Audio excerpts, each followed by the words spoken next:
Hello mga kamana! So for today's video po ay gagawa lamang ako ng homemade luncheon meat.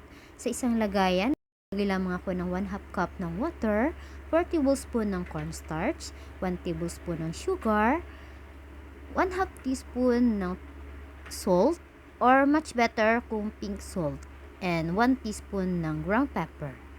So naglagay po ako ng 4 tablespoon ng patis. So halo-halo at nilagay lang yung giniling na baboy.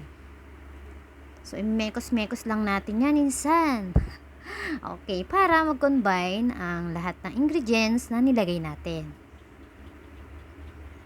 Yan, so nawala na yung tubig. Kasi kailangan matagal natin siyang halo ng halo.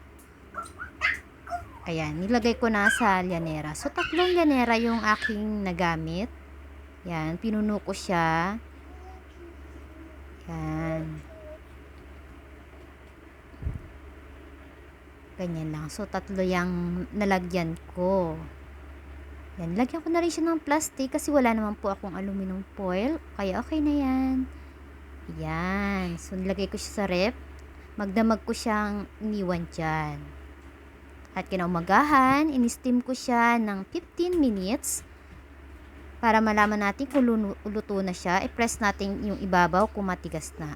At ayan, hiniwa-hiwa ko na rin siya. Ayan, prinito ko. At yung iba nilagyan ko ng egg.